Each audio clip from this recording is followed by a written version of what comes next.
Okay, people. So we are going to start with microbes. ठीक है, we are going to start with microbes. Now, what basically are microbes? What basically are microbes? Any idea, anyone? What is microbes?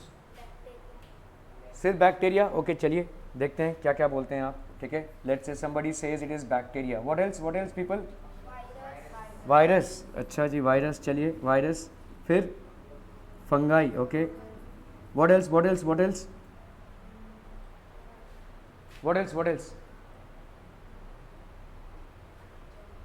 Germs. Okay, चलिए, germs. What else? What else? What else? फटाफट फटाफट फटाफट. So there are some protozoans as well. ठीक है, प्रोटोजोवन्स बोलते हैं जिससे जैसे मलेरिया का एक प्रोटोजोवन होता है. ठीक है, जिसकी वजह से हमको मलेरिया होता है. ठीक है, it is basically a living organism. तो ये सॉरी, तो इनको हम सब क्या बोलेंगे? All these are micro organisms. ठीक है, all these are micro organisms.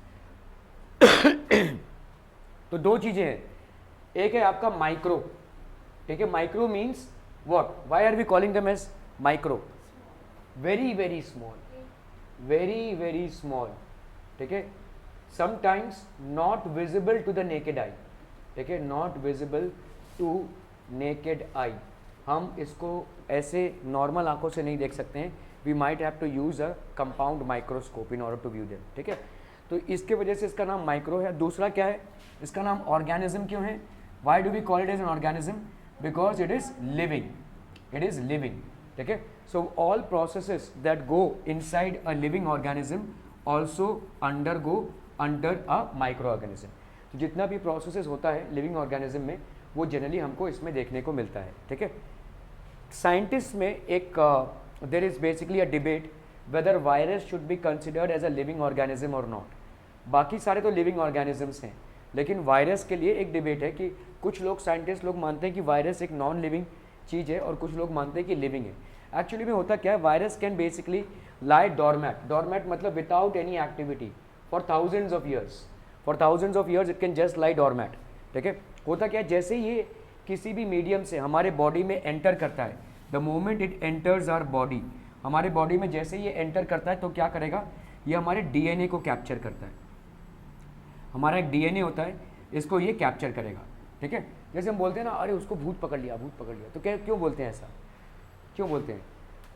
क्योंकि वो अलग तरीके से बिहेव कर रहा है. वो जैसा है वैसा नहीं बिहेव कर रहा है, वो किसी और इंसान की तरह बिहेव कर रहा है. सो उसके अंदर कोई और घुस गया है. तो ऐसे ही हमारे बॉडी के सेल्स के अंदर जब वायरस घुस जाता है तो वायरल जो डिजीज़ होती हैं वो हमारे बॉडी के डीएनए को कैप्चर करती हैं. ठीक है, और उससे क्या होता है? हमारे सेल्स उसके मुताबिक चलने लगते हैं. ठीक है, सो वायरल डिजीजेस. तो इसका मतलब क्या है? Virus basically lies dormant. वो एक डीएनए का कॉम्प्लेक्स मॉलिक्यूल है और वो वैसे ही पड़ा रह सकता है हज़ारों साल तक. अचानक से अगर उसको सही कंडीशंस मिल गए for life, it will start invading the DNA. तब वो डीएनए को स्टार्ट इन्वेड कर देगा. ठीक है, तो इसका मतलब viruses are scientific community basically has a debate. ठीक है, the scientific community has a dispute whether viruses should be considered as living और नॉन लिविंग. क्योंकि अगर हम इनको लिविंग कंसिडर करेंगे तो मतलब 10,000 साल तक बिना खाए पिए कोई रह सकता है क्या? नहीं ना. ठीक है, ऑब्वियसली इट हैज़ टू. और अगर हम इनको नॉन लिविंग करेंगे तो नॉन लिविंग भी प्रॉब्लम, क्योंकि जैसे ही हमारे अंदर आते हैं वो लिविंग मैकेनिज्म एक्सपोज करते हैं. ठीक है, सो इसीलिए देखो, हम जब बोलते हैं ना कि ग्लोबल वार्मिंग हो रही है, ग्लोबल वार्मिंग हो रही है, ग्लोबल वार्मिंग से क्या होगा? आइस मेल्ट होगा. आइस मेल्ट होगा तो क्या होगा? हाँ, वाटर बनेगा.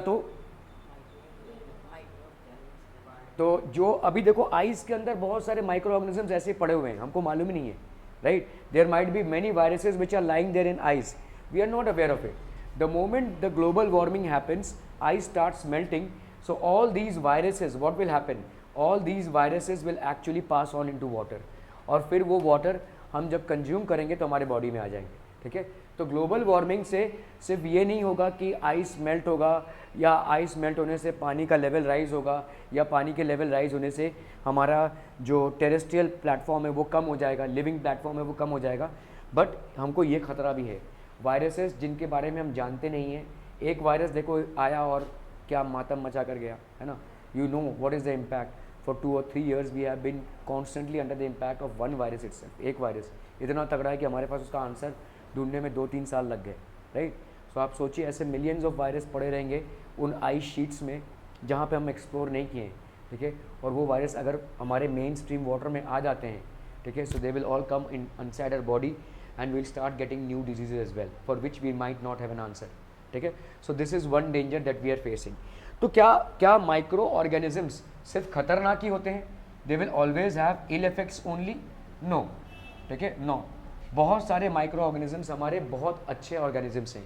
फॉर एग्जाम्पल जो आप इडली खाते हैं, जलेबी खाते हैं, ठीक है, most of the flavour stuff, जो आप ब्रेड खा रहे हैं, ठीक है, ब्रेड बन, ये सारा जितना भी ईस्ट, ठीक है, से बना हुआ है. ईस्ट एक बहुत इंपॉर्टेंट माइक्रो ऑर्गेनिज्म है. ये करता क्या है, इसका एनारोबिक रेस्पिरेशन होता है. मतलब क्या होता है, ये फूड आइटम पे क्या हो जाएगा, it will make ethanol, it will make ethanol and carbon dioxide, ठीक है. ये कार्बन डाइऑक्साइड क्या होगा, समझ लो ये एक आटा है, आटा, ठीक है, इस आटे में हमने ईस्ट मिला दिया है. अभी जैसे हम इसको गर्म करेंगे ये फूल जाएगा, ब्रेड बन जाएगा, ठीक है. क्यों बन रहा है, क्योंकि ये कार्बन डाइऑक्साइड रिलीज कर रहा है और जिसके वजह से ये फूल रहा है, ठीक है. It is basically increasing in size. आप जो पाव खाते हैं वो इतने टुकड़े के आटे से बना हुआ है, लेकिन वो फूलता इसलिए है, उसका साइज़ इसलिए बड़ा हो जाता है या उसका फ्लेवर इसलिए बढ़ जाता है क्योंकि उसमें आपने ईस्ट को मिलाया हुआ है. जो इडली है, इडली क्या है, इडली में भी आप ईस्ट मिलाते हो, तो इडली को जब आप गर्म करते हो तो वो फूल जाता है ना भाई. फूल क्यों जा रहा है, क्योंकि ये कार्बन डाइऑक्साइड रिलीज़ हो रहा है, उसका फ्लेवर चेंज हो जाता है, ठीक है. सूखा राइस ऐसे ही खा सकते हो क्या, नहीं ना, उसमें दाल या सब्जी कुछ मिलाओगे, लेकिन इडली देखो उसका टेस्ट ही अलग होता है, ठीक है. सो इस तरीके के बहुत सारे ऐसे माइक्रो ऑर्गेनिजम्स हैं which are basically increasing the flavour of food. दुनिया की सबसे बड़ी इंडस्ट्री कौन सी है, सबसे ज़्यादा क्या चलता है, अल्कोहल, दारू की इंडस्ट्री सबसे एक्सपेंसिव और सबसे ज़्यादा जो चलती है, ठीक है, और इंडिया में सबसे ज़्यादा कंजम्पशन होता है, ठीक है. अभी ये जो अल्कोहल इंडस्ट्री है, इसमें जो माल मसाला लगता है वो ईस्ट से ही लगता है, फर्मेंटेशन होता है, अलग अलग टाइप ऑफ जूसेस के फर्मेंटेशंस होते हैं, ठीक है, और ये फर्मेंटेशन माइक्रो ऑर्गेनिज्म करवाते हैं, ठीक है. तो ये फर्मेंटेशन का प्रोसेस होता है जिससे उसका फ्लेवर बढ़ता है, ठीक है, फ्लेवर बढ़ता है. अब अलग अलग टाइप के जूसेस से, अलग अलग टाइप के ईस्ट के ट्रीटमेंट से आप अलग अलग टाइप के दारू बना सकते हैं, ठीक है. सो ये सारे आपके यूज़फुल माइक्रोब्स हो गए. जिस तरह से हार्मफुल माइक्रोब्स है आज की तारीख में, जैसे देखो अगर हम ओशंस में बात करें, ओशंस में, ठीक है, what happens in oceans is, ऐसे बड़े बड़े ऑयल डिस्टिलरीज हैं, ठीक है, ये ओशंस में हैं. अभी होता क्या है, यहाँ पे ओशन में से अगर लीकेज हो गया कहीं पे, ठीक है, ये जो ऑयल हम निकाल रहे हैं अगर ये लीकेज हो गया तो ये क्या कर देगा, पूरे ओशन या सी को बर्बाद करेगा, बहुत सारे फिशेस मर जाएंगे. तो इसीलिए हम इसमें कुछ बैक्टीरियाज छोड़ देते हैं जो क्या करते हैं, इस तेल को खा जाते हैं. सो उसके लिए भी हमको ऐसे बैक्टीरियाज की ज़रूरत है. फॉर एग्जांपल जब बारिश होती है तो आप देखेंगे बड़ा हरा भरा हो गया है. क्यों, क्योंकि हमारे ज़मीन में कुछ माइक्रो ऑर्गेनिजम्स होते हैं. ये ज़मीन में माइक्रो ऑर्गेनिजम्स जो है इस प्लांट को नाइट्रोजन सप्लाई कर रहे हैं. देखो नाइट्रोजन हमारे एटमॉस्फेयर में है, ठीक है, नाइट्रोजन हमारे एटमॉस्फेयर में है और नाइट्रोजन से बनता है अमीनो एसिड्स. इस अमीनो एसिड से बनता है प्रोटीन्स. लेकिन किसी भी ऑर्गेनिज्म की इतना ये नहीं है कि इन प्रोटीन्स को ये कैप्चर कर सके ऑन इट्स ओन. सारे जितने भी ऑर्गेनिजम्स हैं they are not capable of making this protein on their own, ठीक है. तो जिसके वजह से हमको प्रोटीन्स के लिए माइक्रो ऑर्गेनिजम्स पे, तो plants also can not take this protein directly from the atmosphere. What happens is, ये जो आपका एयर से प्रोटीन्स को अब्जॉर्ब करते हैं, जैसे there is a type of bacteria which is known as rhizobium bacteria, ठीक है. सो राइजोबियम बैक्टीरिया क्या करता है, या राइजोबियम बैक्टीरिया प्रेजेंट होता है, जैसे पालक वगैरह आपने देखा रहेगा, पालक, ठीक है, पालक खाना अच्छी बात है कि नहीं, खाने में अच्छा लगे या ना लगे, but it is good for proteins. You know why, because this has got root nodules में इसके राइजोबियम बैक्टीरिया होता है. और ये राइजोबियम बैक्टीरिया क्या करता है, एटमॉस्फेयर से प्रोटीन्स को अब्जॉर्ब करता है, एटमॉस्फेयर से प्रोटीन्स को अब्जॉर्ब करता है, ठीक है. और यही प्रोटीन्स प्लांट्स में सप्लाई हो जाता है. और भी देखो ज़मीन में भी एक टाइप का बैक्टीरिया होता है जिसको हम एजिटो बैक्टीरिया बोलते हैं, ठीक है. This is basically known as azoto bacteria. ये भी क्या करता है, ये भी मतलब एटमॉस्फेरिक नाइट्रोजन को नाइट्रेट्स में, सॉल्यूबल नाइट्रेट्स में कन्वर्ट करता है, ठीक है, सॉल्यूबल नाइट्रेट्स में, और यही प्लांट्स ऑब्जर्व करते हैं. तो ये सारा साइकिल चलता रहता है because they are different micro organisms which are there. तो माइक्रो ऑर्गेनिजम्स आपके यूजफुल भी हो सकते हैं and micro organisms can at the same time be harmful as well. So we need to we need to know ways and means to avoid harmful microorganisms, and at the same time we need to know ways and means in order to use the useful microorganisms. ठीक है, one is advantages and the other one will definitely create a disadvantage, but we need to know. For example देखो, अगर जो कचरा एक घर से जगह होता है, ठीक है, समझ लो एक घर में से कितना कचरा निकलता है रोज का, ठीक है, ये कचरा अगर डिकम्पोज नहीं हुआ तो किधर जाएगा, पूरे अर्थ में भर जाएगा, right. This waste needs to be decomposed, right. और वेस्ट मैनेजमेंट में माइक्रो ऑर्गेनिजम्स का एक बहुत बड़ा हाथ है, ठीक है. वेस्ट मैनेजमेंट में micro organisms have a very important role to play, ठीक है. तो इसीलिए अगर कचरा डिकम्पोज ही नहीं हुआ तो हमारा रहना मुश्किल हो जाएगा अर्थ में. There will be so much of waste heap that will be gathered all around the earth that will become difficult, extremely difficult for us to live on earth itself, ठीक है. तो इसीलिए वेस्ट मैनेजमेंट में भी micro organisms का बहुत useful resource है. तो ये यूजफुल भी हैं, हार्मफुल भी हैं. We have to judiciously use them so as to create their usefulness, ठीक है. क्या समझ में आ रहा है? Why are we trying to understand this chapter? Any question so far? No? Will go ahead, आगे बढ़ा जाए. बहुत बढ़िया. तो हम पहले देख लेते हैं कि क्या होता है, ठीक है. बायोडाइवर्सिटी क्या होती है? What is basically biodiversity? देखिए, बायोडाइवर्सिटी मतलब हमारा जितना भी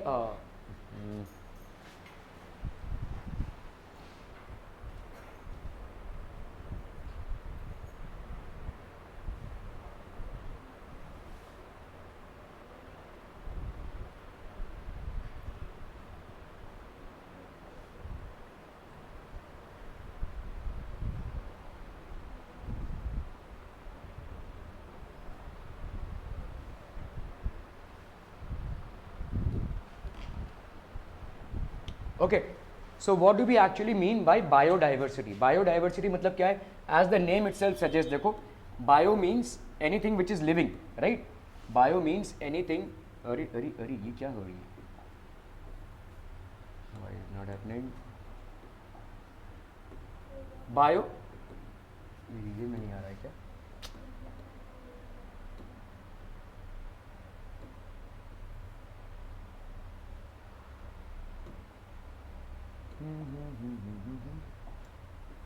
So bio means anything which is living, ठीक है, anything which is living. और diversity means difference, ठीक है. इतना ज़्यादा difference है biodiversity. So biodiversity basically means हमारे पूरे एटमॉस्फेयर में इतने सारे प्राणी लोग हैं, ठीक है. सो उसका कैसे हम डिवीजन करेंगे?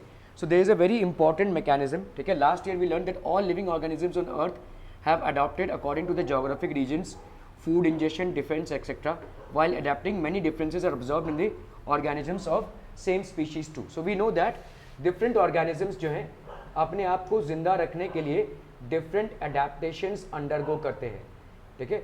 Different organisms in order to keep them alive undergo different adaptations, ठीक है. और ये adaptations अलग अलग टाइप के होते हैं. There are different types of adaptations which happen, ठीक है, in different organisms, ठीक है.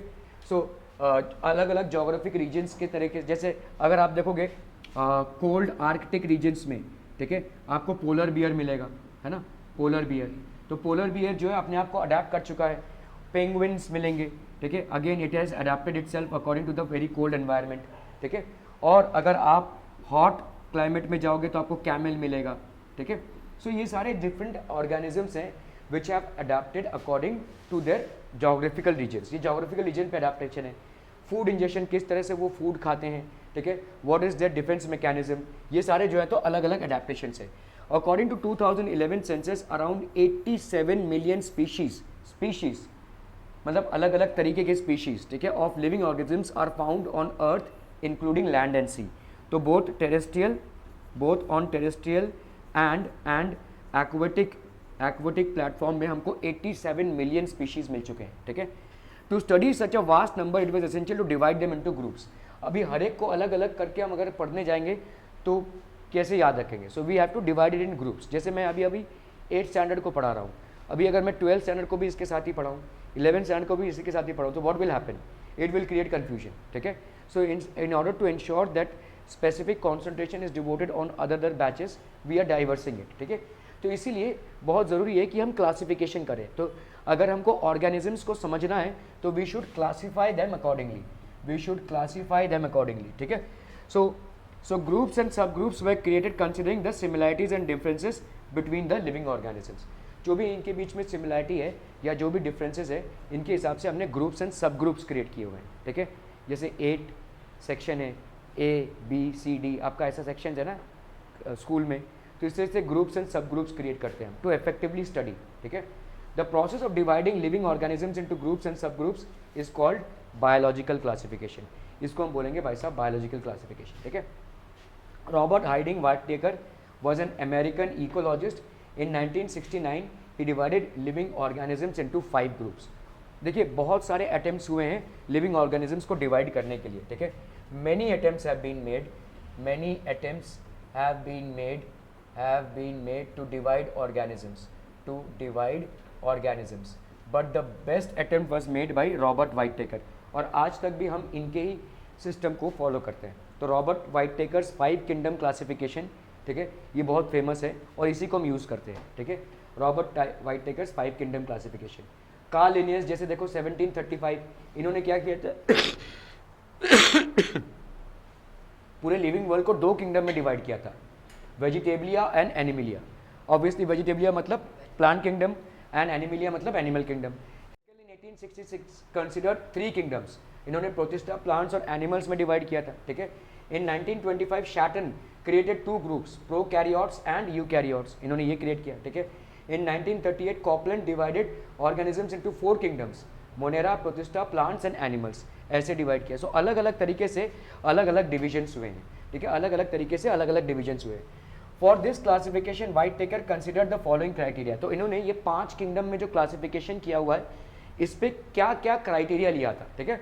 What were the criteria that he had considered? Complexity of cell structure. देखो यहाँ पे पहला क्या है आपका, प्रोकैरियोट्स एंड यूकैरियोट्स, ठीक है। अब जैसे समझो आप किसी फ्लैट में रहते हैं, let's say you stay in a flat, ठीक है। 2 सिचुएशंस दे रहा हूँ मैं आपको। आप एक फ्लैट में रहते हैं, तो लेट्स से ये आपका बेडरूम हो गया, ठीक है। ये लेट्स से आपका किचन हो गया, let's say this is the bedroom, this is the kitchen.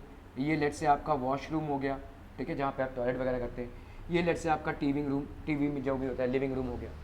ये ऐसे रूम्स है मिनिमम, ठीक है, ओके। तो यहाँ पे खाना पकेगा, यहाँ पे आप नहाना धोना पॉटी जो भी करना है करेंगे। बेडरूम में आप सोएंगे, लिविंग रूम में आप basically you will watch a TV और you will spend time with your family. This is how the house structure look like. अगर सब कुछ एक साथ ही हो गया तो मतलब कोई डिवीजन नहीं रहा, यहाँ पे खाना भी बन रहा है, यहाँ पे कोई पॉटी भी कर रहा है, ठीक है, यहाँ पे कोई टीवी भी देख रहा है, यहाँ पे कोई सो भी रहा है, तो व्हाट विल हैपन? खिचड़ी बन जाएगी। कोई भी प्रोसेस ठीक से होगा क्या? कोई भी प्रोसेस ठीक से होगा क्या? तो नहीं होगा, ठीक है। That is the difference between eukaryotes, ठीक है, यूकैरियोट्स एंड प्रोकैरियोट्स, ठीक है, प्रोकैरियोट्स। देखिए यहाँ पे भी हम जिंदा रह लेंगे, लेकिन ये बेटर कंडीशन है, राइट, ये बेटर कंडीशन से इफेक्टिव मैनेजमेंट रहेगा। जिंदा तो यहाँ पे भी रहा जा सकता है, ठीक है, लेकिन this will be better conditions to manage. तो ये प्रोकैरियोट्स क्या होते हैं? प्रोकैरियोट्स वो सेल्स होते हैं, समझ लो ये सेल है, इनके अंदर जो भी सेल बॉडीज होती हैं, ठीक है, ये इनका भाई साहब प्रॉपर डिवीजन नहीं होता है, दे do not have a proper division, ठीक है। तो मतलब टुकड़ों में बटे हुए हैं, कहीं पे आपको थोड़ा सा माइटोकॉन्ड्रिया मिल जाएगा, कहीं पे गोल्गी बॉडीज, मतलब कौन कहाँ है कुछ पता ही नहीं चलेगा, मतलब there is not proper membrane. Eukaryotes में क्या होगा? यूकैरियोट्स में प्रॉपर मेम्ब्रेन्स होंगे। तो ये समझ लीजिए माइटोकॉन्ड्रिया हो गया, ये आपका गोल्गी बॉडीज़ हो गया, ये आपका वैक्यूल हो गया, ये आपका न्यूक्लियस हो गया, सबके अलग अलग चेम्बर्स बने हुए हैं। Just as in a flat we have proper chambers for all the other functions, ठीक है, to be performed in an organised and a well managed way. In the same way, in eukaryotes you have all the cells with proper cell membranes. तो ये सारे cells में all cells will have proper cell membranes. All cells will have proper cell membranes to perform functions effectively. To perform functions effectively. क्या ये बात समझ में आ रही है? To perform functions effectively. Are we clear on this? Prokaryotes में ये नहीं होता है, ठीक है। प्रोकैरियोट्स में सब ऐसे टुकड़े टुकड़े में इधर उधर है, ठीक है, तो you will not know what is where, और यहाँ पे इफेक्टिव फंक्शनिंग नहीं होगी। तो जितने भी हायर एनिमल्स होते हैं, ठीक है, higher animals are basically all eukaryotes, ठीक है, जिनमें बहुत सारे प्रोसेसेस हो रहे हैं, ठीक है, जैसे human beings are higher animals, then we have plants are higher animals, ठीक है। सो ये सारे जो है तो आपके हायर एनिमल्स हैं, and hence we have basically higher animals out here. Clear है, समझ में आ रहा है? जो लोअर एनिमल्स होते हैं, जो लोअर एनिमल्स होते हैं उनमें ये ऐसा नहीं होता है। क्लियर है? Are we clear on this one people? Are we clear? Clear, ठीक है। लोअर एनिमल्स ज़्यादा करके आपके प्रोकैरियोट्स होते हैं। क्लियर? Clear, okay okay. तो आप देखिए कॉम्प्लेक्सिटी ऑफ सेल स्ट्रक्चर, तो सेल स्ट्रक्चर के कॉम्प्लेक्सिटी के हिसाब से आप क्या बता सकते हैं? Animals can either be prokaryotes और animals can either be eukaryotes, ठीक है। प्रोकैरियोट्स भी हो सकते हैं या यूकैरियोट्स भी हो सकते हैं। क्लियर है, समझ में आ रहा है ये? Okay, so they can either B prokaryotic और यूकैरियोटिक। कॉम्प्लेक्सिटी ऑफ ऑर्गेनिजम्स, देखिए ऑर्गेनिजम्स यूनिसेल्युलर भी हो सकते हैं और मल्टी सेल्युलर भी हो सकते हैं। जैसे कुछ ऑर्गेनिजम्स, जैसे अमोइबा है, ठीक है। Amoeba is basically a unicellular animal. This is a unicellular animal which is made up of only one cell, and there are many animals which are multi cellular. बहुत सारे, जैसे आप बहुत सारे सेल से बने हुए हैं। आपके बॉडी में ब्लड सेल्स हैं, आपके बॉडी में डाइजेस्टिव सेल्स हैं, आप टिश्यूज़ हैं, सेल्स से टिश्यूज़ बनता है बेसिकली। तो आपके बॉडी में अलग अलग सेल्स अलग अलग जगह पे अलग अलग तरीके से काम कर रहे हो। क्यों रही हो? नहीं, ओके, आंसू आ रहे हैं आपको? ओके, सो सही है ना, सब ठीक ठाक? ओके, सो आपके बॉडी में अलग अलग सेल्स हैं और ये अलग अलग सेल्स अलग अलग काम कर रहे हैं। Different cells are performing different activities. Clear है, समझ में आ रहा है? तो इसको हम क्या बोलेंगे भाई साहब? This is basically cells. तो आपका कॉम्प्लेक्सिटी ऑफ ऑर्गेनिजम्स के हिसाब से हम क्या डिवीजन करेंगे? यूनिसेल्युलर या multi cellular. Unicellular means that organisms are made up of one cell only, multi cellular means that organisms are made up of more than one cell. Clear? तो आपके जितने भी प्रोकैरियोट्स होते हैं, प्रोकैरियोट्स मतलब जिनमें प्रॉपर डिवीजन नहीं है, जिनके फ्लैट में भाई साहब प्रॉपर डिवीजन नहीं है, जितने भी प्रोकैरियोट्स होंगे वो क्या होंगे? अरे यार ये कैमरा मेरा क्या कर रही है, मेरी कैमरा क्या हो रही है? एक मिनट एक मिनट एक minute.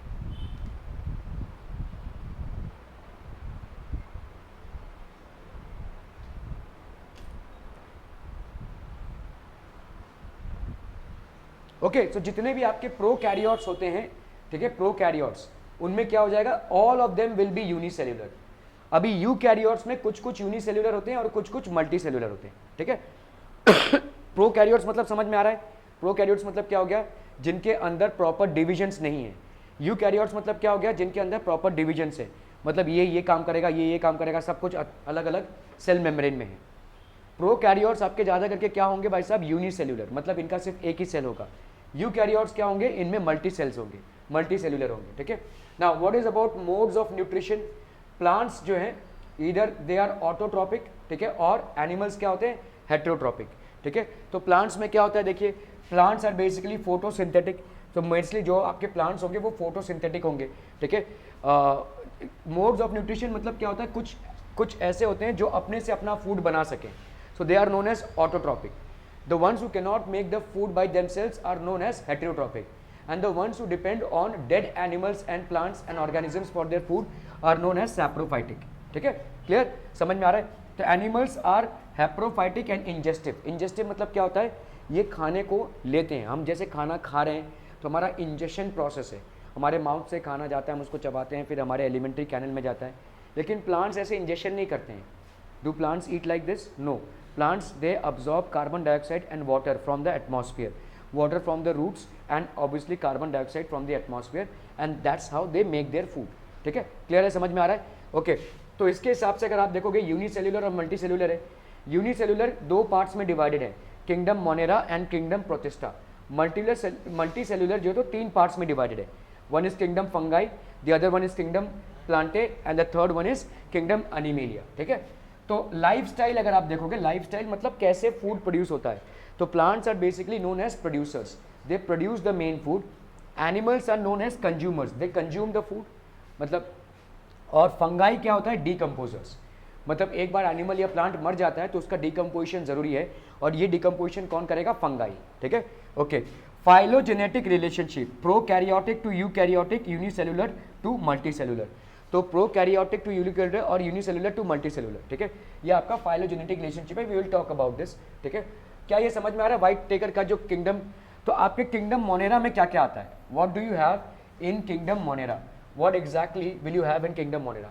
Take a small drop of curd और buttermilk on a clean glass slide. आप थोड़ा सा दही या बटर मिल्क लीजिए और एक ग्लास में रखिए, ठीक है, ग्लास स्लाइड में। Dilute it with a little water, थोड़ा सा उसमें पानी डाल दीजिए, उसको डाइल्यूट कर दीजिए। Carefully keep a cover slip, उसके ऊपर कवर स्लिप रखिए, observe it under high power of compound microscope, और उसको कंपाउंड माइक्रोस्कोप से देखने की कोशिश कीजिए। व्हाट डिड यू सी, क्या देखेंगे आप, you will see moving small rod like microbes are lactobacilli bacteria, तो उसमें आप देखेंगे रॉड लाइक बैक्टीरियाज मूव हो रहे हैं, ठीक है, these are known as lactobacilli bacteria, इनको हम क्या बोलेंगे, लैक्टोबैसिली बैक्टीरिया, ये रॉड लाइक बैक्टीरियाज है। All type of bacteria and blue green algae are included in the kingdom monera, तो जितने भी बैक्टीरिया हैं और ब्लू ग्रीन एल्गे हैं वो किंगडम मोनेरा में इंक्लूड होते हैं, they are included under kingdom monera. तो इनकी कैरेक्टरिस्टिक्स क्या क्या हो गई, all the organisms are unicellular, तो जितने भी ऑर्गेनिजम्स होंगे वो सबके सब क्या होंगे, यूनिसेल्युलर होंगे, दे will all B unicellular. They may be autotrophic और हेटेरोट्रॉपिक, तो ये ऑटोट्रॉपिक भी हो सकते हैं या हेटेरोट्रॉपिक भी हो सकते हैं, ठीक है। They are prokaryotic cells without distinct nucleus और सेल ऑर्गेनेल्स, ऑल ऑर्गेनिज्म जितने भी होंगे आपके किंगडम मोनेरा के सबके सब क्या होंगे, यूनिसेल्युलर, मतलब एक ही सेल के बने हुए। दे मे बी ऑटोट्रॉपिक और हेटेरोट्रॉपिक, ऑटोट्रॉपिक मतलब क्या हो जाएगा, खुद से जो अपना फूड बना सके, ठीक है। The ones who can make their own food, the ones who can make their own food are known as autotrophic, ठीक है। और हेटेरोट्रॉपिक क्या हो जाएगा, who cannot make their own food. Are you heterotrophic, are you heterotrophic, yes, you can not make your own food, आपको plants और दूसरे animals पे डिपेंड करना पड़ेगा अपना फूड बनाने के लिए, ठीक है। दे मे बी ऑटोट्रॉपिक और heterotrophic, these are prokaryotic cells which without distinct nucleus और सेल ऑर्गेनल्स, ये प्रोकैरियोटिक होते हैं, मतलब इनमें डिस्टिंक्ट न्यूक्लियस नहीं होता, क्या वही वाला सिस्टम, मतलब एक फ्लैट जिसमें सारे चेम्बर्स नहीं है, तो कहीं पे भी न्यूक्लियस नहीं है, मतलब कुछ समझ में नहीं आएगा किधर क्या है, ठीक है। प्रॉपरली वेल डिफाइंड मेम्ब्रेन वाले सेल्स नहीं होते हैं, they do not have well defined membranes as cell organelles, their cell organelles are distributed all over without any divisions. Clear है, समझ में आ रही है, बहुत बढ़िया। जैसे यहाँ पे देखो क्लॉस्ट्रिडियम टेटानी बोलते हैं हम इसको, ठीक है।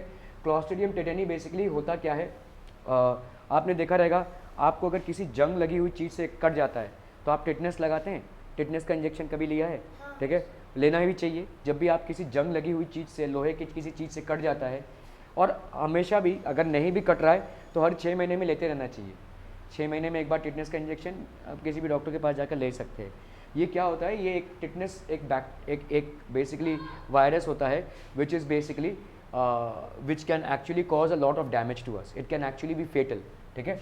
टिटनेस क्या कर सकता है भाई साहब, tetanus can actually prove fatal, ठीक है, तो इसीलिए हमको ये इंजेक्शन लगाना पड़ता है, ठीक है।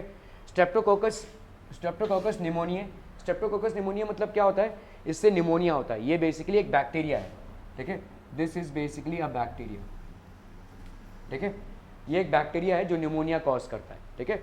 Then we have vibrio cholerae, ये क्या करता है भाई साहब, दिस कॉजेज कॉलेरा, ये cholera, these are basically deadly diseases, if they are not treated properly on time then you will get, then a person will get contaminated and the person can die as well, fatal diseases हैं, cholera हो गया, pneumonia हो गया, ठीक है। then we have Streptococcus Aurus Clostridium.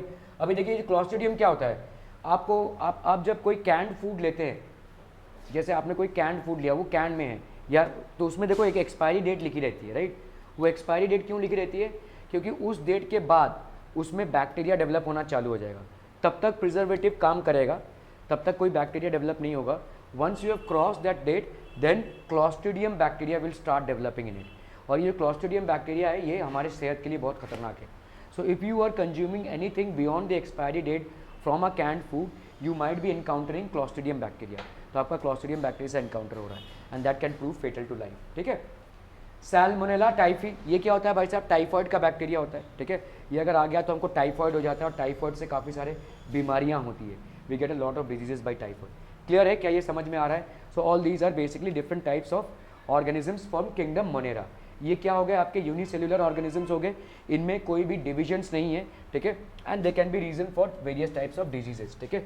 Now will talk about the kingdom Protista.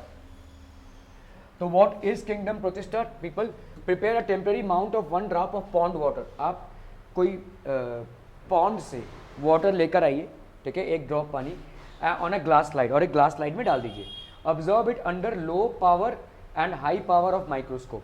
तो आप low power या हाई पावर ऑफ माइक्रोस्कोप के अगर उसको देखेंगे, you will find some motile microbes with irregular shape, आपको कुछ ऐसे घूमते हुए माइक्रोब्स मिलेंगे, ठीक है, घूमते हुए उसी के अंदर, ठीक है, मोटाइल माइक्रोस्कोप्स। तो what will you get, protista single celled organisms, ये भी क्या है, यूनिसेल्युलर है। जो भी एक ही सेल से बना होता है उसको हम क्या बोलेंगे, unicellular, with well defined nucleus and enclose in the nuclear membrane. तो इनका एक भाई साहब वेल डिफाइंड न्यूक्लियस होता है न्यूक्लियर मेम्ब्रेन के अंदर। दे हैव सूडोपोडिया और हेयर लाइक सीलिया और वेप लाइक फ्लैजेले फॉर लोकोमोशन। इनका देखो ऐसा टाइप का फ्लैजेला होता है, ठीक है, या हम इसको सूडोपोडिया भी बोलते हैं। देखो ऐसे जाते हैं ये, ऐसे ऐसे ऐसे। इनका कोई बॉडी का परमानेंट शेप नहीं होता है, ये बॉडी ऐसे ऐसे घूमती है, ठीक है, कभी ऐसे है, ठीक है, then it will move like this, then will move like this. तो ये अपना न्यूट्रिशन भी ऐसे ही लेते हैं और अपना मूवमेंट लोकोमोशन भी ऐसे ही करते हैं, ठीक है। So whip like flagella for locomotion. Autotrophs example Euglena, Volvox contain chloroplast. तो कुछ में जैसे यूग्लेना जो है, ठीक है, इसमें क्लोरोप्लास्ट होता है, ठीक है, सब में नहीं होता है, इट कंटेन्स क्लोरोप्लास्ट। जहाँ पे भी क्लोरोप्लास्ट होगा वहाँ पे क्या होगा, क्लोरोफिल होगा, और जहाँ पे भी क्लोरोफिल होगा वहाँ पे क्या होगा, what will happen, they will be able to make their own food and hence the nutrition will be known as autotrophic nutrition. This type of nutrition will be known as autotrophic nutrition. Clear है, समझ में आ रहा है। तो जैसे आपका देखो यहाँ पे यूग्लेना या वॉल्वॉक्स कंटेन्स क्लोरोप्लास्ट। हेटियोट्रॉप्स क्या होते हैं, अमोइबा, पैरामोशियम। हेटियोट्रॉप्स मतलब the cells which can not prepare their own food, so they will have to depend on others for their own food, ठीक है।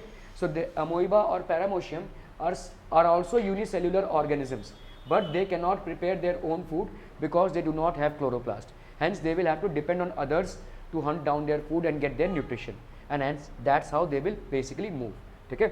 okay, now we come to a very important part of Whitaker's classification, ठीक है, which is basically called the kingdom fungi, ठीक है। तो fungi जो है, जिसको हम फंगस बोलते हैं, ये हार्मफुल में भी आता है और यूजफुल में भी आता है। वी विल सी हाउ, ठीक है।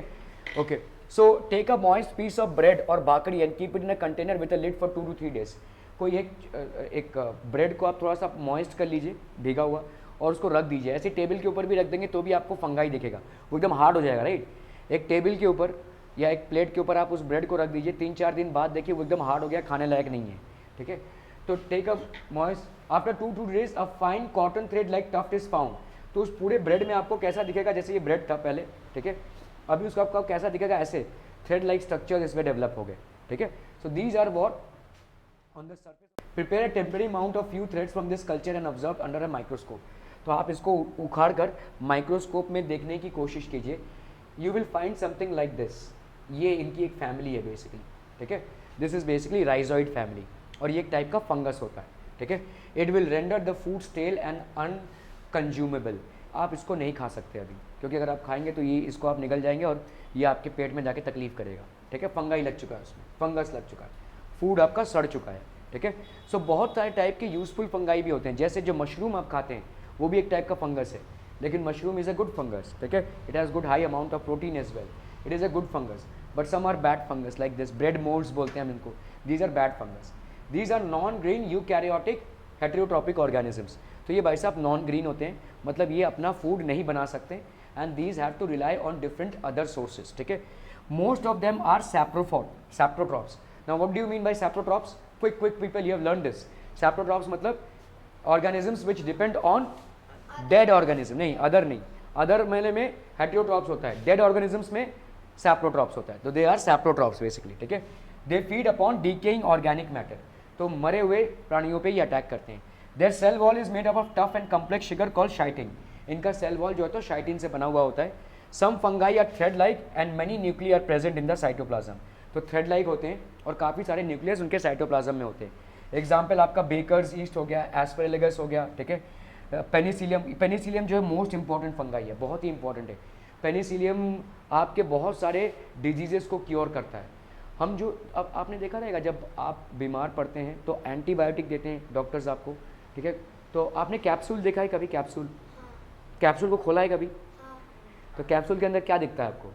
एक डस्ट पार्टिकल, एक पाउडर टाइप का चीज़ दिखता है, वो एक्चुअली फंगाई है, एक टाइप का फंगाई है जो आप खा रहे हैं, ठीक है। वो फंगाई की जो आपको बीमारी हुई है उस फंगाई को खाएगा या उस माइक्रो ऑर्गेनिज्म को खाएगा, वो फंगाई आपके अंदर जाके उस माइक्रो ऑर्गेनिज्म को खाएगा। तो बहुत सारी दवाइयाँ हमारे फंगस से बनती हैं, ठीक है। तो जैसे Alexander Fleming was the person who actually discovered penicillium, और ये एक रिमार्केबल अचीवमेंट था, क्योंकि पेनिसिलियम जब डिस्कवर हुआ तो हमको बहुत सारे डिजीजेस के आंसर मिले जिनको पास हमारे पास आंसर ही नहीं थे, ठीक है। सो एस्परलिगस, फंगस ऑन कॉर्न, ठीक है, मशरूम तो हम खाते ही हैं, ठीक है। दो many systems of classification introduce after the white takers, his 5 kingdom of classification is widely accepted. सबसे ज़्यादा जो क्लासिफिकेशन ऑफ एनिमल्स है वो वाइट टेकर का 5 किंगडम क्लासिफिकेशन है जो वाइडली एक्सेप्टेड है। क्लियर है, समझ में आ रहा है ये? ओके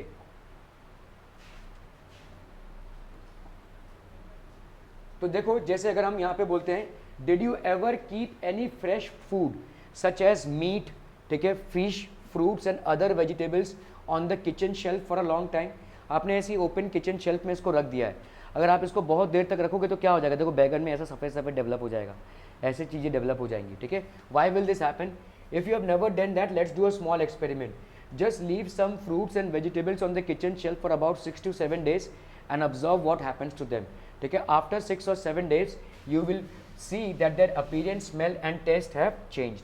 तो ये सारी चीज़ें चेंज हो चुकी हैं। After 6 to 7 days you will see that their appearance, smell and taste all have changed. सब के सब चेंज हो चुकी हैं। Some of them would be covered with whitish substances and others would be covered with some orange powdery substance. तो यहाँ पे whitish substance या orange powdery substance से ये cover हो जाएगा। Also most of them would have foul smell. तो ये खाने लायक नहीं रहेगा अगर आप इसको रख देंगे। तो इसमें हुआ क्या है, इसमें माइक्रो ऑर्गेनिजम्स लग गए हैं, different types of micro organisms इस फूड पे लग गए। नींद आ रही है तेरे को, बहुत ज़ोर से नींद आ रही है, ठीक है। इन सब में माइक्रो ऑर्गेनिजम्स लग गए। देखो ये ब्रेड है, ये सब्जियां हैं, ठीक है, इन सब में ये सड़ गए हैं क्योंकि इन पे माइक्रो ऑर्गेनिजम्स लगाए, ठीक है। Okay, so what is food spoilage? Food spoilage मतलब फूड का स्पॉइल होना। तो food spoilage is caused by 2 main factors, natural decay and contamination by microbes होता है। एक तो नेचुरल डिके होता है, नेचर से ही उसका डिके हो जाता है, और एक जब डिफरेंट टाइप ऑफ माइक्रोब्स उस पर लगते हैं, different types of micro organisms उस पर लगते हैं, ठीक है। सो दीज आर 2 काइंड्स, ठीक है। Okay, do you know any microbe that contaminates food? The main microbes और micro organisms responsible for the contamination of food are sorry bacteria, moulds and yeast. ये आपके मेन है, ठीक है। Contamination of food, bacteria से food contaminate होता है, mould से फूड कंटेमिनेट होता है, और ईस्ट से भी होता है। These microbes are invisible to the naked eye. हम इसको देख नहीं सकते हैं। They are generally invisible to the naked eye but can be seen under a microscope. So let us discuss about the microbes. जो डिफरेंट टाइप के microbes हैं, let's discuss about them. Microbes are living organisms around us which can not be seen with naked eyes. तो हम इनको naked eyes से नहीं देख सकते हैं। They are found everywhere in air, water and soil. हम इनको सब जगह देख सकते हैं, ठीक है। These microbes are so small in size that they can only be seen through a magnifying glass or a microscope. अगर आपको इन माइक्रोब्स को देखना है, you will have to use a magnifying glass or maybe a microscope. So they are called microbes or microorganisms. The name micro itself suggests that they will be visible only under a microscope. ठीक है, तो आपको microscope से इनको ज़्यादा करके देखना पड़ेगा। They are so small in size, ठीक है, they are super small in size. तो क्लासिफिकेशन ऑफ माइक्रोब्स, अगर हम देखेंगे classification of microbes are classified or group, microbes are classified or groups in various ways. The major groups of microbes are bacteria, protozoa and some fungi and some algae. ये आपके major groups हैं, ठीक है, microbes के। तो पहले हम आते हैं भाई साहब बैक्टीरिया पे। बैक्टीरिया कहाँ कहाँ प्रेजेंट होते हैं? सब में। आपके बैक्टीरिया एयर में प्रेजेंट है, वाटर में प्रेजेंट है, सॉइल में प्रेजेंट है। All the mediums of exchange that you have with air, water और सॉइल विल कंटेन बैक्टीरिया। आप जब एक सांस ले रहे हो ना, तो आपके एक सांस में हज़ारों बैक्टीरियाज अंदर जा रही हैं। आप कोई फूड खा रहे हो ना, तो उसमें भी हज़ारों बैक्टीरियाज अंदर जा रही हैं, ठीक है। ये बैक्टीरियाज का जाना आना लगा ही रहेगा। हमारा बॉडी का इम्यून सिस्टम कितना ज़्यादा स्ट्रॉन्ग है वो डिपेंड करता है how are we dealing with these bacterias, ठीक है। Bacterias are present everywhere. They are found even inside and outside of our body. They are made up of only one cell. एक ही cell से ये बने हुए होते हैं। Some bacteria need oxygen for respiration. कुछ बैक्टीरियाज को ऑक्सीजन लगता है for respiration. They are called aerobic bacteria. इस टाइप के बैक्टीरियाज को हम क्या बोलेंगे? Aerobic bacterias, bacterias which need oxygen, ठीक है। Some others do not need oxygen, they are called anaerobic bacterias. कुछ बैक्टीरियाज को ऑक्सीजन की जरूरत नहीं है। ऐसा माना जा रहा है कि there might be existence of bacterias in other planets. Other planets do not have oxygen, so could bacteria survive out there? Yes, there is a possibility, ठीक है। क्योंकि कुछ बैक्टीरियाज ऐसे होते हैं जिनको रेस्पिरेशन के लिए ऑक्सीजन की जरूरत नहीं पड़ती है। On the basis of their shape and size, they are categorized into different types such as rod shape होते हैं जिसको हम बैसिलस बोलेंगे, स्पेरिकल शेप होते हैं जिसको हम कोकाई बोलेंगे, स्पाइरल शेप बोलेंगे जिसको हम स्पाइरली बोलेंगे, एंड कॉमा शेप होंगे जिसको हम विब्रियो बोलेंगे. So all these are different types of bacterias and their shapes. Bacteria multiply rapidly by the process of fission. सो ये बहुत रैपिडली मल्टीप्लाई होते हैं. ठीक है, एक बैक्टीरिया अगर आ गया तो उसको 100 बनने में टाइम नहीं लगेगा. अगर उसको सही एनवायरनमेंट मिल गया फटाफट डिवाइड हो जाएगा. ठीक है, सो जैसे आप दही देखते हैं, आप जो मिल्क में जो थोड़ा सा दही का डाल देते हैं, देखिए मम्मी जब मिल्क से दही जमाएंगी तो उसमें क्या करेगी, थोड़ा सा दही डाल देगी, तो थोड़ा दही क्या करेगा, पूरे को दही बना देगा. क्यों? क्योंकि उसमें बेसिकली बैक्टीरिया है और ये बैक्टीरिया फटाफट मल्टीप्लाई होकर पूरे दूध को उसने दही बना दिया. ठीक है, तो इसका दही बनना किसके लिए होता है, क्योंकि उसमें एक बैक्टीरिया होता है जिसको हम बोलते हैं Lactobacillus acidophilus. Bacteria multiply rapidly by the process of fission. Like bacteria they are also mostly single celled और unicellular organisms. Amoeba, paramecium and Euglena are few examples of protozoans. ठीक है, amoeba, paramecium and Euglena are few examples of protozoans. Euglena shows the features of both plants and animals. Euglena में, अच्छा euglena जो है, euglena इसको याद रखना है, ऑब्जेक्टिव में पूछा जा सकता है. It is considered both a plant as well as an animal. ये एनिमल और प्लांट के बीच का स्पीशी माना जाता है. क्यों? क्योंकि पहली बात, इसको हम प्लांट क्यों मानते हैं, क्योंकि ये ऑटोट्रॉपिक है. ठीक है, ऑटोट्रॉपिक है मतलब इसके अंदर होता है क्लोरोप्लास्ट. इसके अंदर होता है chloroplast because of which it can prepare its own food. It can prepare its own food. It can prepare its own food. ठीक है, क्लियर है, समझ में आ रहा है? ओके, एनिमल्स, एनिमल क्यों मानते हैं, बिकॉज इट कैन मूव. ये मूव कर सकता है. ठीक है, इसलिए हम इसको एनिमल में भी काउंट करते हैं. So it is considered as a species common to both animals and plants. ठीक है, okay. Amoeba, paramecium and Euglena few examples of protozoans. Euglena shows the features of both plants and animals. Like bacteria, they also multiply by the process of fission. तो bacterias में fission होता है. तो मतलब देखो, एक हुआ, एक से फिर 2 हो गए, फिजन हो गया, फिर 2 से फिर 4 हो गए. ठीक है, 2 से ऐसे 4 हो जाएंगे, फिर भाई साहब और 4 से 8 हो जाएंगे. ऐसा फिजन होता ही रहेगा इनका. There will be a constant fission that will keep on happening and they will multiply very fast. ठीक है, they are going to multiply very fast in a favourable environment. अगर उनको एक्चुअली में कोई फेवरेबल एनवायरनमेंट मिले. अभी favourable environment का मतलब क्या होता है दोस्तों?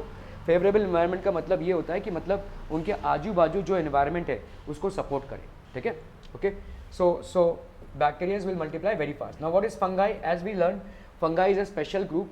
Earlier it was called non green plants, but this group has some specific characters different from both plants and animals.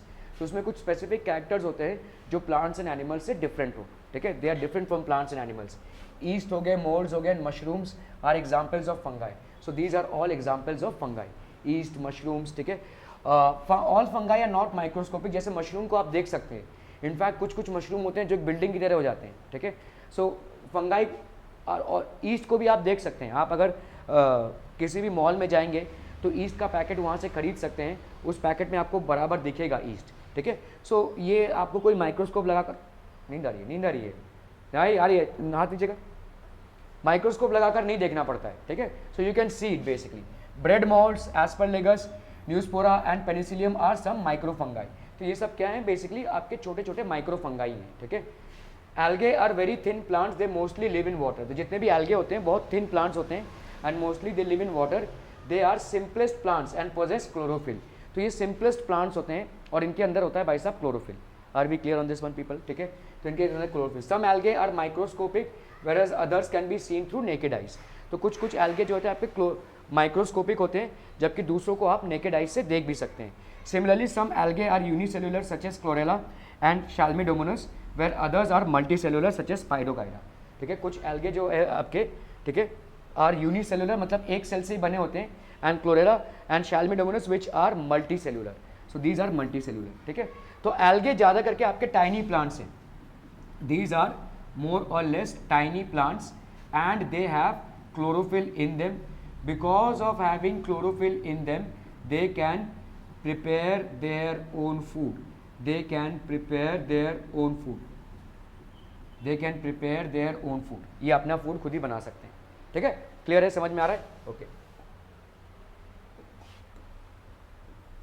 Okay. तो जैसे देखो यहाँ पे बैक्टीरिया है, प्रोटोजोआ है, amoeba, paramecium, spiral shape, rod shape, comma shape, round shape, Euglena है, Chlamydomonas है, Spirogyra है, bread mould, Penicillium, Neurospora, Aspergillus, ये सारे जो भी हमने पढ़े हैं, ये all these are basically, all these are known as microbes, ठीक है, all these are combined way, in a combined way known as microbes, microorganisms.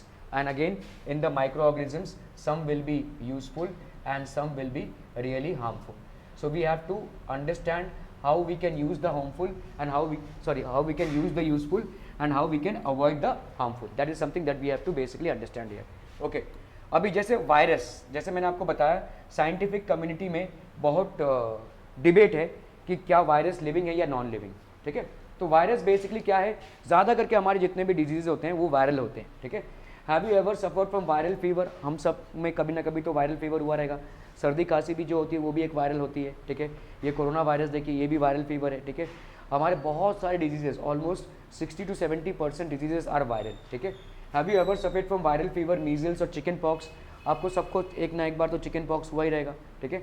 So chicken pox हो जाना अच्छा है क्योंकि उससे हमारे बॉडी की इम्यून सिस्टम बढ़ जाती है, ठीक है। Okay, viruses are also microscopic, ठीक है। हाँ, चिकन पॉक्स होना अच्छा है। अगर आपको छोटे में ही चिकन पॉक्स हो जाता है, चिकन पॉक्स बेसिकली क्या होता है, वो जो दाने निकलते हैं, फीवर आता है, ठीक है। अगर आपको छोटे में हो जाए तो बड़े में नहीं होगा, आपको आजीवन नहीं होगा, क्योंकि अभी आपका बॉडी जो है तो इम्यून हो गया है उसके लिए, ठीक है। एक बार चिकन पॉक्स अगर होता है तो हमारे बॉडी में इम्यून सिस्टम अपने आप डेवलपमेंट हो जाता है। ज़्यादा करके चिकन पॉक्स के लिए दवाइयों की ज़रूरत नहीं पड़ती है। आप अगर डॉक्टर के पास जाते भी हैं तो एंटी फीवर का टैबलेट देगा वो, डॉक्टर भी बोलते हैं कि होने दो, ठीक है, जितना होता है होने दो, क्योंकि आपका बॉडी उतनी ही स्ट्रांगली इम्यून सिस्टम को डेवलप कर पड़ेगा। चिकन पॉक्स एयर में होता है, चिकन पॉक्स का जो वायरस होता है वो एयर में होता है। तो क्या इसका मतलब ये हो गया कि आपको एक बार अगर चिकन पॉक्स होगा तो दूसरी बार आपको पॉक्स का अटैक नहीं होगा? अटैक होता रहेगा, वायरस आपके अंदर फिर भी आता रहेगा, लेकिन now your body has developed a strong immune system against it, ठीक है। So your body will automatically fight the moment it enters because it knows.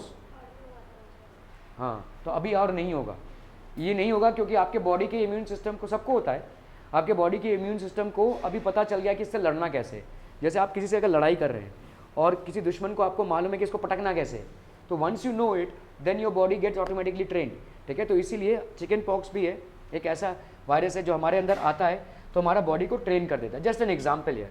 लेकिन हर एक वायरस ऐसा नहीं होता है, तो हर एक वायरस ऐसा नहीं होता है। जब भी वायरस आता है we have to take medicine in order to deal with it.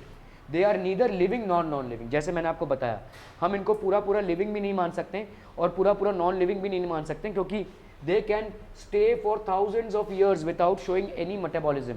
ना ये खाना खा रहे हैं ना कुछ कर रहे हैं, ऐसे पड़े हुए हैं। लेकिन जैसे ही किसी मीडियम से, whether that medium is food, water और air, they enter your body, then they start hacking your system, ठीक है। Then they start hacking your DNA, और फिर आपके डीएनए को वो प्रचारित करेंगे। They will basically the ones who will drive it, ठीक है। So these are caused by virus. Viruses are also microscopic, they are neither living nor non-living. ना ही ये living है और ना ही ये non-living है, ठीक है। Therefore they are kept on the border line between non-living and living things. तो इनको हम living और non-living things के border line में रखते हैं, ठीक है। We keep them in the border line. There are 50 times smaller than bacteria. ये बैक्टीरिया से 50 times smaller है, सोचिए, ठीक है। They are 50 times smaller than bacteria. कौन एब्सेंट है? काव्या और श्रुति। कौन? काव्या, श्रुति और बस, हाँ संकेत, काव्या,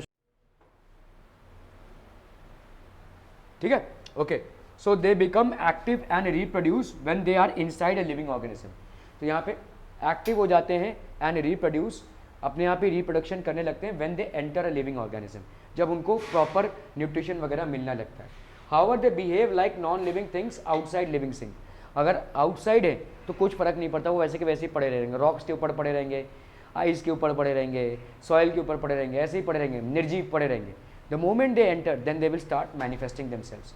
दे are parasitic in nature. Parasitic मतलब ये अपना न्यूट्रिशन दूसरों से लेते हैं, ठीक है। They cause diseases in humans, plants and animals. सब में डिजीज होते हैं और कभी कभी ये डिजीजेस क्या होते हैं? Fatal. They can be life consuming, ठीक है। As you saw in this corona epidemic so many people died, ठीक है, बिकॉज ऑफ वन वायरस। तो इसने लाइफ कंज्यूम किया है, ठीक है। Serious diseases such as polio, अभी तो पोलियो खैर इरेडिकेट हो चुका है, हमारे इंडिया में तो अभी नहीं है, मतलब पोलियो का ड्रॉप जहाँ जहाँ पे है, तो पोलियो एक ऐसा डिजीज़ है जो हमको परमानेंटली हैंडीकैप बना देता है, ठीक है। अगर किसी पोलियो पेशेंट को आपने देखा रहेगा तो आपको दिखा रहेगा कि उसके मसल्स पूरे पूरे चले जाते हैं। तो अभी तो ये ऑलमोस्ट इरेडिकेट हो चुका है। चिकन पॉक्स फेटल नहीं है और एक बार हो जाना अच्छा है, ठीक है। तो इसका तो ऑलमोस्ट इरेडिकेट हो चुका है। कुछ कुछ डिजीजेस से हम मुक्ति पा चुके हैं, जैसे हम बोलते हैं ना, we have been able to eradicate those diseases permanently from our system. तो पोलियो का जो दवाई है वो फ्रीली बांटा जाता है, गवर्नमेंट इसको फ्रीली बांटती है, ठीक है। 5 साल तक बच्चों को पोलियो दिया जाता है, सो दैट, क्योंकि उसी टाइम पे ही संक्रमण होता है, उसी टाइम पे ही ये वायरस आता है, ठीक है। वायरस तो कभी भी आएगा, लेकिन हमारा बॉडी का ट्रेनिंग पीरियड है वो, तो उस टाइम पे वैक्सीनेशन दिया जाता है। कैंसर भी, बहुत सारे कैंसर जो है तो वायरसेस से होते हैं।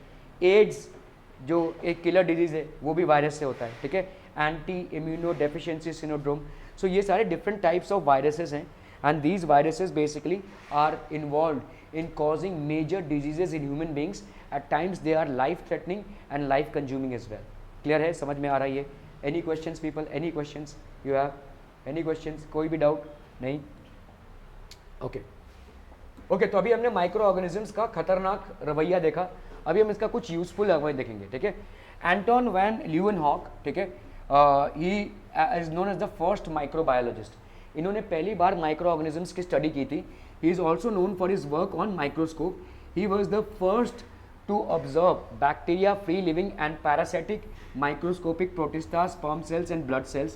He is commonly known as the father of microbiology. तो इन्होंने पहली बार इन सारे छोटे छोटे सेल्स की स्टडी की थी। That is the reason he is known as the father of microbiology. So microbes play a very important role in our lifes. They play a very important role in our lifes. Why? Because some of them are very useful to us, whereas some others are harmful and cause diseases. तो कुछ कुछ हमारे लिए बहुत useful होते हैं और कुछ कुछ हमारे लिए डिजीजेस कॉज करते हैं। Let us study about both useful and harmful microbes in detail. Microbes are useful in various waves, ठीक है। They can be use in food and beverage industries. Food and beverage industries मतलब food, बहुत सारे food आपके microbe से बनते हैं। इडली, फिर क्या, जलेबी, हाँ, भटूरा, छोला, और क्या, जलेबी, और क्या, हाँ, नहीं, राइस माइक्रो ऑर्गेनिज्म से नहीं बनता है। दही, ठीक है, कर्ड, ठीक है, ये सारे अलग अलग माइक्रो ऑर्गेनिज्म से बनते हैं।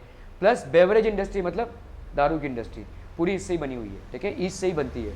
फार्मास्यूटिकल इंडस्ट्री, जैसे मैंने आपको दिखाया, बहुत सारे फंगाई जो होते हैं, एंटीबायोटिक्स जो होते हैं हमारे बनते हैं फंगाई से, ठीक है।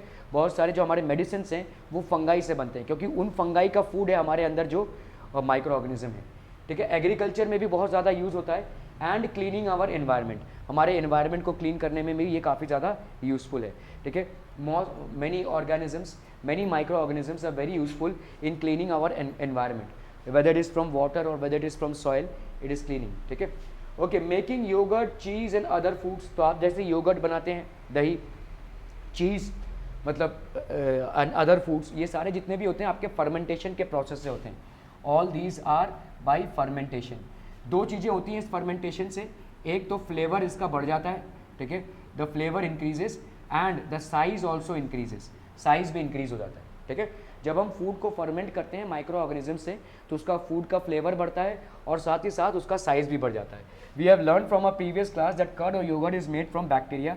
It contains several microbes but a bacterium named lactobacillus converts milk into yogurt. तो एक बैक्टीरिया होता है lactobacillus that converts milk into yogurt. Industrially yogurt is making by adding lactobacillus bacteria to the milk. हम industrially जब bacteria add करते हैं तो बहुत बड़े पैमाने में दूध का दही बनाते हैं। ये जो दही आपके बिक रहे हैं, ठीक है, छोटे छोटे कप्स में आते हैं या जो कैंस में आते हैं, वो दही कैसे बनाए? दूध से बनाए। उस दूध में हमने लैक्टोबैसिलस डाला हुआ है। ये जो लैक्टोबैसिलस होता है, देखो कभी भी ये नाम देखोगे ना लैक्टो, तो वो मिल्क से जनरेट होगा, ठीक है। So this is basically lactobacillus, मतलब ऐसा बैक्टीरिया जो हम मिल्क में डालते हैं और इसका नाम है लैक्टोबैसिलस एसिडोफिलस, ठीक है। ये क्या करेगा? मिल्क को, ये एक ऐसा माइक्रो ऑर्गेनिज्म है जो मिल्क को कन्वर्ट करेगा, किस में? मिल्क को कन्वर्ट कर देगा भाई साहब कर्ड में। It will get milk converted into curd. Are we clear on this one people? समझ में आ रहा है, ठीक है?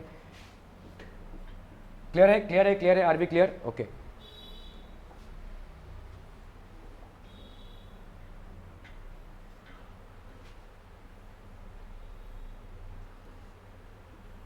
Okay, making bread, pastries and cake, ठीक है, fungi and yeast play an important role in making these food.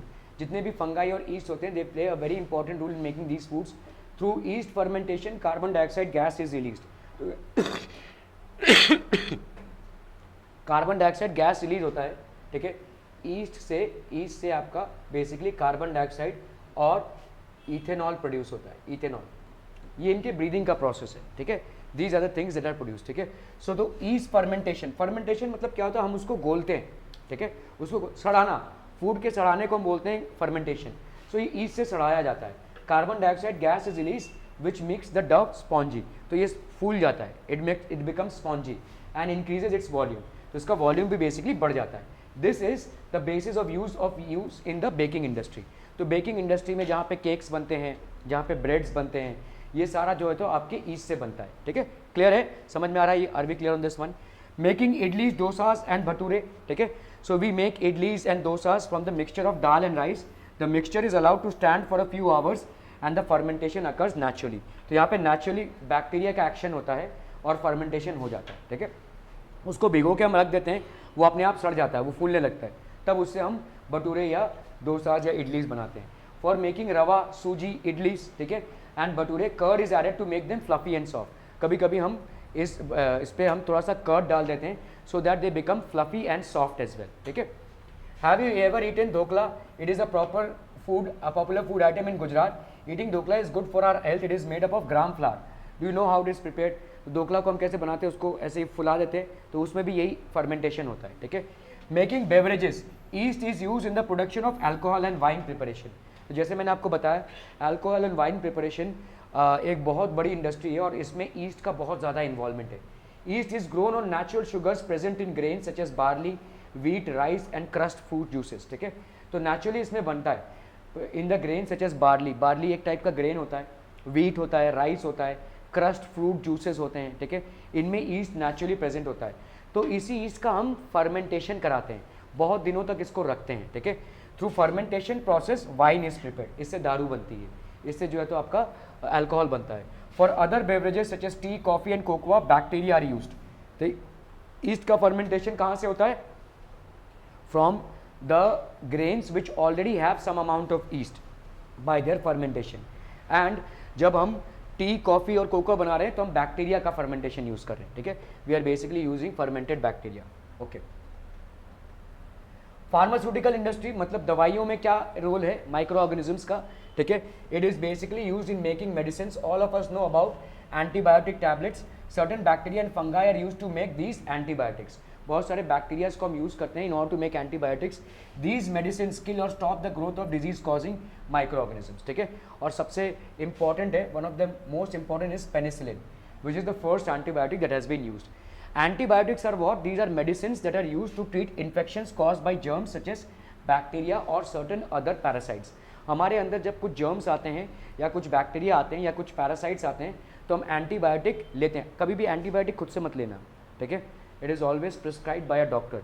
Doctor ही आपके चीज़ को देख कर करेगा, क्योंकि कोई एंटीबायोटिक आप लेने जाएंगे उसका उल्टा रिएक्शन हो जाएगा, so that can prove very fatal. मैंने किसी को एंटीबायोटिक ऐसे ही बोल दिया था और मुझे मालूम नहीं था वो इंसान गैस्ट्रिक का पेशेंट है, उसके अंदर बहुत गैस होता है, उसका मतलब उसको हॉस्पिटल में एडमिट करना पड़ा था, फिर वो जाके ठीक हुआ था। So never never ever prescribe any antibiotic, never give any antibiotic by your own to anybody. Always have it done under proper medical supervision. Doctors ही दे सकते हैं एंटीबायोटिक, ठीक है। कायदे से जो जितने भी फार्मास्यूटिकल जितने भी फार्मर्स हैं उनको भी विदाउट डॉक्टर के प्रेस्क्रिप्शन आपको एंटीबायोटिक नहीं देना चाहिए, ठीक है, ओके। कैन बी टेम, अभी ये जो these can be taken in the form of liquids, tablets और कैप्सूल्स और can be administered by injections. तो एंटीबायोटिक हम इंजेक्शन से भी देख सकते हैं, टैबलेट से भी ले सकते हैं, कैप्सूल से भी ले सकते हैं, लेकिन अंडर डॉक्टर के सुपरविजन में होना चाहिए, क्योंकि जो एंटीबायोटिक आपके अंदर जा रहा है वो बेसिकली एक ऑर्गेनिज्म है, वो दहशत मचाएगा, ठीक है। वो दहशत मचा के दूसरों को मारेगा और साथ ही साथ आपके अच्छे सेल्स को भी मार सकता है। तो it's very important that a doctor basically prescribes you an antibiotic, otherwise उल्टा असर हो जाएगा। Antibiotics do not work against viral infections. तो ये वायरल इन्फेक्शंस के अगेंस्ट काम नहीं करता है, जैसे कोल्ड, फ्लू, रफ, ठीक है, ब्रोंकाइटिस, सम थ्रोट और फंगल इन्फेक्शंस और skin. It is important to remember that antibiotics should be taken only under the advice of a qualified doctor. अगर कोई क्वालिफाइड डॉक्टर होगा उसके एडवाइस के अंडर ही हमको एंटीबायोटिक लेना चाहिए। While taking antibiotics follow the directions carefully. तो directions आपको केयरफुली फॉलो करने हैं। It is important to finish your medicine course even if you feel better. तो हमेशा कोर्स जो होता है उसको कंप्लीट करना ज़रूरी है, क्योंकि इतना डोज आपके अंदर जाना चाहिए। अगर आपको अच्छा लग भी रहा है तो भी आपको जो डॉक्टर ने कोर्स दिया हुआ है उसको कंप्लीट करना चाहिए, बिकॉज अ कोर्स जब तक सक्सेसफुली कंप्लीट नहीं होगा we can not for sure say that you are rid of the disease, you have gotten rid of the disease. ठीक है, if you stop treatment too soon some bacteria may survive and reinfect you. तो वो जैसे जिसको TB होता है, ठीक है, उसका कभी कभी इलाज 6 महीने तक चलता है। आप देखेंगे कि वो नॉर्मल है, उसको खांसी नहीं आ रही है, वो बीमार नहीं है, फिर भी वो दवाइयाँ ले रहा है, क्योंकि उसके अंदर जो बैक्टीरिया है वो घूम के आएंगे। ठीक है, and for that reason that person has to take bacteria for 6 months. अगर आपको कुत्ता काटता है तो रेबीज़ जो इंजेक्शन लगता है वो 3 महीने तक लगता है, क्योंकि वो वापस आने के चांसेस हैं उसके। ठीक है, so there is a course that needs to be completed for each therapy that is given to you. तो जो भी आपकी थेरेपी डॉक्टर देते हैं उस कोर्स को कंप्लीट करना बहुत ज़रूरी है। जो रेबीज़ का इंजेक्शन है वो 3-4 महीने तक लगेगा, और अगर आपने तीसरा वाला नहीं लगाया, चौथा वाला नहीं लगाया, तो आप अटैक हो सकता है। ठीक है, वैसे ही टीबी का जिनका इलाज चल रहा है वो अगर अपना कोर्स कंप्लीट नहीं करेंगे they can again get reinfected by the same disease. ठीक है, okay. So do not save antibiotics for later or someone else's prescription. किसी दूसरे के प्रेस्क्रिप्शन पे एंटीबायोटिक कभी नहीं लेना चाहिए और उसको बचा के नहीं रखना चाहिए। अननेसेसरली टेकिंग एंटीबायोटिक्स में kill the beneficial bacteria in your body. तो कभी कभी क्या होता है, जैसे ही वो एंटीबॉडी जाएगा आपके अंदर जो यूजफुल बैक्टीरिया है वो भी मर जाएगा। ठीक है, that is basically what will happen.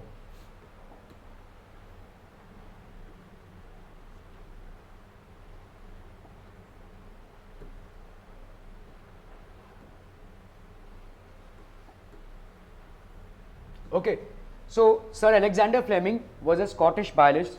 He was basically a Scottish biologist, a doctor and a botanist. He is popular for his discovery about penicillin, जैसे मैंने आपको बताया था। और penicillin एक बहुत important दवाई है। ठीक है, he was awarded in the Nobel Prize in 1945 for his significant contribution. ठीक है, streptomycin, tetracycline and erythromycin are some of the other common antibiotics. Antibiotics are used to control many plant and animal diseases. बहुत सारे plant और animal related जो disease हैं वो हम control करते हैं बाय यूज़ ऑफ एंटीबायोटिक्स। ठीक है, making vaccines. Do you know what vaccines are? देखो वैक्सीन होता क्या है, व्हाट इज़ वैक्सीन? एक वैक्सीन का इंजेक्शन जो आपको लगाया जा रहा है वो होता क्या है? सिर्फ इंजेक्शन। क्या जाता है आपके अंदर? जो आपके अंदर मरे हुए वायरसेस हैं वो जाते हैं। Weak and dead germs and micro organisms of the same disease are infested in you. ठीक है, जैसे कोरोना का वैक्सीनेशन आप लोगों को लगा हुआ है? नहीं लगेगा। ओके, तो उसमें कोरोना के जर्म्स ही डाले जाते हैं आपके अंदर। ठीक है, जिस डिजीज़ का वैक्सीनेशन आप लेते हैं उसी डिजीज़ को आपके अंदर डाला जाता है, लेकिन वो मरे हुए जर्म्स हैं या बहुत वीक जर्म्स हैं। अभी क्या होगा, आपका बॉडी का एक ट्रेनिंग हो जाएगा उसको कैसे मारना है, तो इसको हम बोलते हैं वैक्सीनेशन। बात समझ में आ रही है? Vaccination basically making is infesting in you the same germs with which your body is trying to deal with. ठीक है, so it is making the weaker germs और viruses go inside your body so that your body develops an antibody against it. आपके body में एक बार antibody तैयार हो जाती है तो वो लड़ सकती है। ठीक है, तो अभी क्या होगा, फ्यूचर में भी जब वो वायरस आपके पास आएगा तो आपका बॉडी नेचुरली लड़ लेगा उससे, क्योंकि आपके अंदर एंटीबॉडी तैयार होने की मैकेनिज्म हो गई है। ठीक है, okay. So do you know what vaccines are? In your childhood you would have been given vaccines to protect yourself against some diseases. When the vaccines are injected into the body of a patient, the body produces antibodies. जैसे ही आप vaccine introduce करते हो किसी disease के लिए तो आपके body के अंदर ऑटोमेटिकली एंटीबॉडीज़ प्रोड्यूस होती हैं। These antibodies remain in the body and we are protected from the future attack of disease causing microbes. तो we are protected from the future attack of disease causing microbes. Diseases such as measles, smallpox, chickenpox, polio, mumps and tuberculosis can be prevented by vaccination. इन सारों को हम vaccination से prevent कर सकते हैं। ठीक है, we can get them prevented. The disease smallpox is now eradicated from most part of the world. ये इरेडिकेट हो चुका है, ये कम्प्लीटली जा चुका है। पोलियो ड्रॉप, ये स्मॉल पॉक्स एक टाइम पे बहुत किलर डिजीज़ होता था। चिकन पॉक्स की बात नहीं कर रहे हम, ये एक किलर डिजीज़ है। ठीक है, आज की तारीख में इस डिजीज़ का वैक्सीनेशन आपको छोटी उम्र में ही मिल जाता है, तो हेंस इट इज़ इरेडिकेटेड। अभी ये हमको नहीं देखने को मिलता है। ठीक है, polio drop is given to protect children under pulse polio program. So government के पल्स पोलियो प्रोग्राम के हिसाब से जितने भी जगह हैं, जैसे स्टेशंस हो गए या घरों में जाकर देना, आपने देखा रहेगा वो लोग डब्बा लेकर आते हैं और पोलियो का ड्रॉपलेट देते हैं, ठीक है। So nowadays vaccinations are made on a large scale. So vaccine जो है बहुत बड़ी मात्रा में, आपने कोरोना के टाइम पे बहुत सुना रहेगा ये एंटीबॉडीज बेसिकली होती क्या है, these are proteins that are secreted in the body against the pathogens. Pathogens attacking system होता है, तो ये पैथोजेंस के अगेंस्ट हमारे बॉडी में कुछ नेचुरल एंटीबॉडीज क्रिएट होते हैं, ठीक है। ओके, तो ये तो हो गया medical use of microorganisms. Now will talk about the agriculture. Increasing soil fertility, microorganisms such as bacteria and fungi decompose dead organic waste of plants and animals and convert them into simple substances, ठीक है। तो ये decompose करते हैं and convert them into simple substances, ठीक है।